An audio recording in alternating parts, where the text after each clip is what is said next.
Everyone, welcome back to my channel kids education. अगर आप मेरे चैनल पर पहली बार आए हैं तो please subscribe to my channel. Today in my video I am going to explain you the chapter 10 of your new Mulberry class 2 English book, the ugly duckling.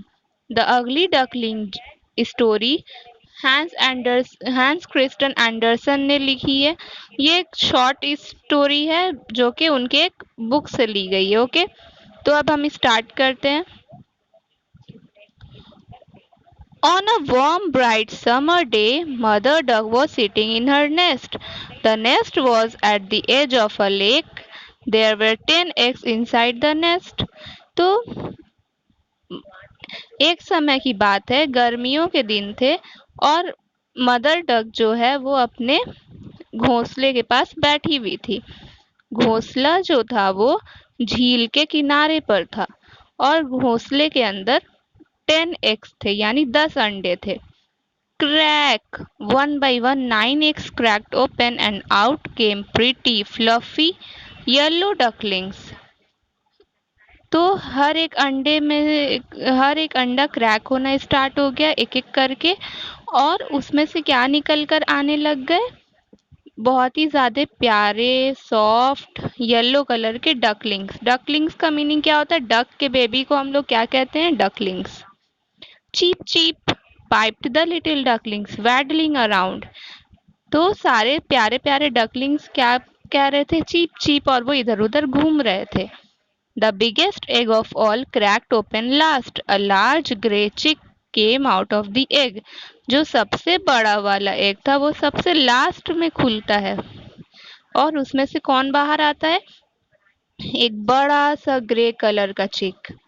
The next day, Mother Duck took all her little ducklings to the lake. The ducklings swam together beside their mother.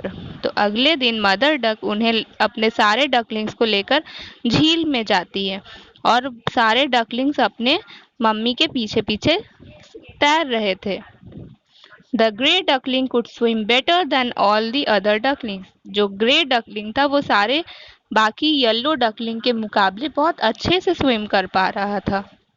The fluffy yellow ducklings came around him. You are not like us, they said. You are an ugly grey duckling. We will not play with you.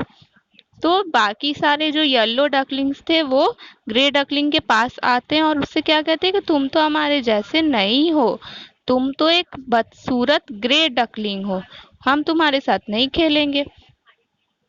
At the farmyard, the other animals teased him and laughed at him. Whoever heard of a grey duckling, they said. तो farm yard में जब वो पहुंचता है तो बाकी सारे जानवर उसे चिढ़ाते हैं और उसके ऊपर हंसने लगते हैं कि कभी किसी ने क्या एक ग्रे डकलिंग देखा है? The little duckling felt very sad. One night he crept away. He hid himself in some bulrushes by the lake, too frightened to return. Little duckling को बहुत ज़्यादा ही बुरा लगता है और वो बहुत उदास हो जाता है, और वो एक रात वो घर से भाग जाता है। वो अपने आप को झाड़ियों के पीछे छुपा लेता है और वापस आने में उसे बहुत डर लगता है।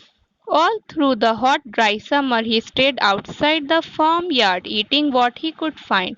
और वो इन सब से दूर, फार्म यार्ड से बहुत दूर रहता है, और गर्मियों के वक्त भी उसे जो खाने को मिलता है वो खा लेता है। He was all alone. Then came autumn. वो बहुत अकेला था, और फिर क्या आता है? पतझड़ का मौसम।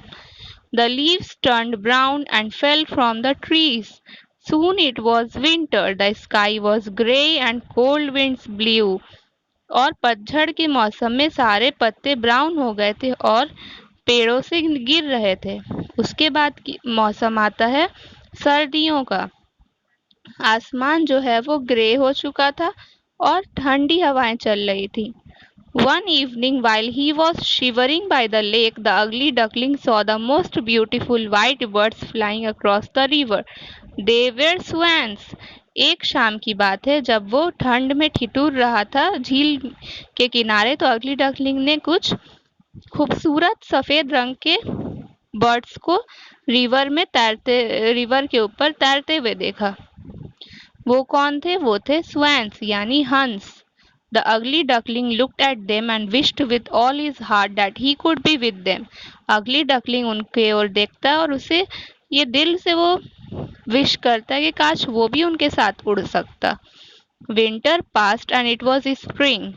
New green leaves grew on the trees and the birds chirped. तो सर्दियों का मौसम भी बीत जाता है और फिर आता है स्प्रिंग का मौसम यानी कि बाहर का मौसम, और नए हरे पत्ते जो हैं वो पेड़ों पे निकल आए थे और सारे पक्षी चहचहा रहे थे। The ugly duckling flapped his wings to feel the warm sun. Ugly duckling ने अपने परों को फैलाया ताकि वो सूरज की गर्मी को फील कर सके। He was surprised at how big and strong his wings felt. वो हैरान हो जाता है कि उसके विंग्स इतने बड़े और इतने ज़्यादा मजबूत कैसे लग रहे हैं। Then one morning the beautiful white birds returned to the lake. एक सुबह वही ब्यूटीफुल वाइट बर्ड्स झील के पास लौट आते हैं। They saw the ugly duckling and called him to join them. वो उस अगली डकलिंग को देखते हैं और उसे अपने पास बुलाते हैं कि तुम भी हमारे साथ आओ। The ugly duckling shyly paddled out in the water to greet them. अगली डकलिंग जो है वो शर्माते हुए पानी में उतरता है और उन्हें हाय कहता है। But as he got closer, he felt shy and scared. What if they too laughed at him, so he bent his head low. जैसे ही वो करीब पहुंचता है उसे बहुत ज़्यादा शर्म महसूस होती है और वो डर जाता है। लेकिन what if they too laughed at him, so he bent his head low. क्या होगा अगर वो भी उसके ऊपर हंसेंगे? तो वो अपना सर झुकाते हुए चलता है। As he did that, he saw his reflection in the water. He had turned into a beautiful white swan. वो जैसे ही सर झुकाकर चलता है वो अपने पानी में अपना ही चेहरा देखता है।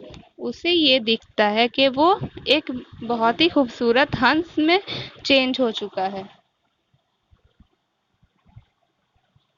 Some children came at the edge of the lake. Look, there is a new swan beside the lake, they said. Isn't he lovely?